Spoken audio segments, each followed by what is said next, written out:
In this video, we're going to look at section 5.5, use inequalities in a triangle. So what we're going to be focusing on is finding possible side lengths of a triangle. So the main thing that we're going to be looking at is the very common notion that the longest side and largest angle are opposite of each other, and then the shortest side and the smallest angle are opposite of each other. It always works out like this, so you never really have to think too much. They are always opposite of each other. So smallest angle, shortest side. Largest angle, longest side. And a phrase that I've dubbed, the mediumest angle is across from the mediumest side. So a couple theorems to look at. Theorem 510, if one side of a triangle is longer than another side, then the angle opposite the longer side is larger than the angle opposite the shorter side.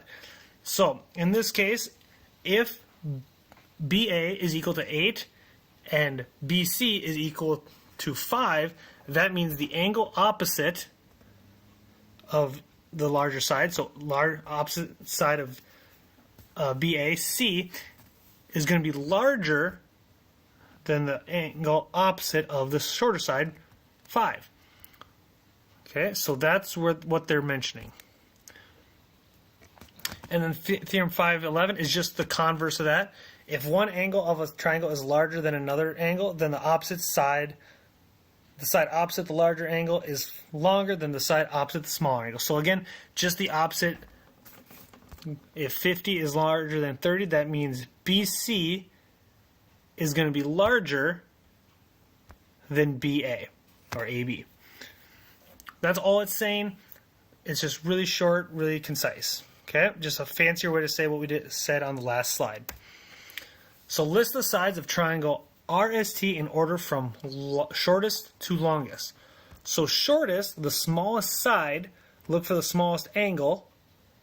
So angle R, 29, is the smallest, so that means opposite must be the shortest. So it'll be ST is the shortest, then the mediumest, the middle, is 30, so then that side opposite would be RS. And then the longest would be across from the largest, so that has to be RT. So there we go. So it's just following that basic rule, shortest across from smallest and largest across from longest. So the sum of any two sides of a triangle must be greater than the third side.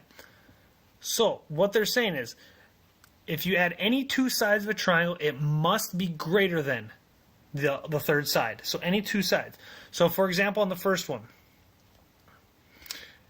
if you take 4 plus 2, you get 6, which is greater than 5.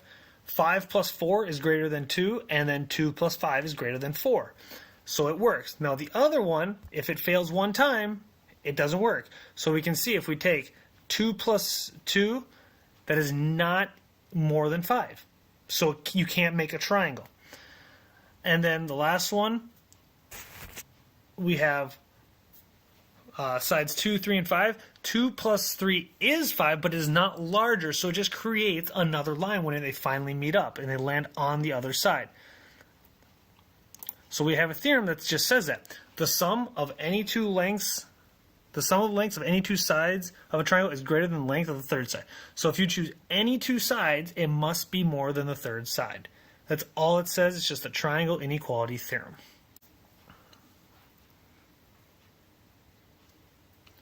Okay, a triangle has one side of length 12 and another of length 8. Describe the possible lengths of the third side. So now, for the smallest, now keep in mind, if x is the smallest, the small values, that means x plus 8 must be greater than 12. It has to be true. So if we were to solve for x, we just subtract 8.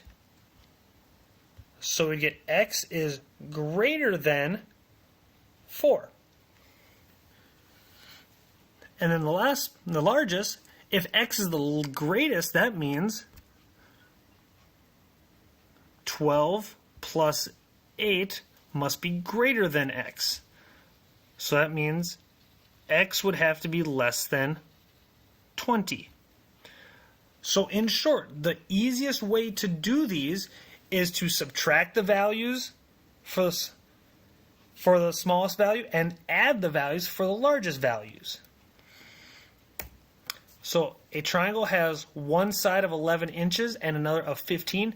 Describe the possible lengths. So that just means, as I said in the last slide, to find the smallest, subtract the two.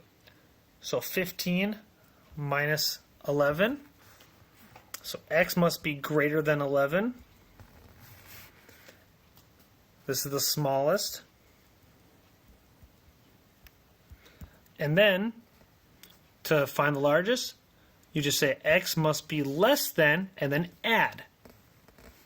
So 15 plus 11. So x must be less than 26.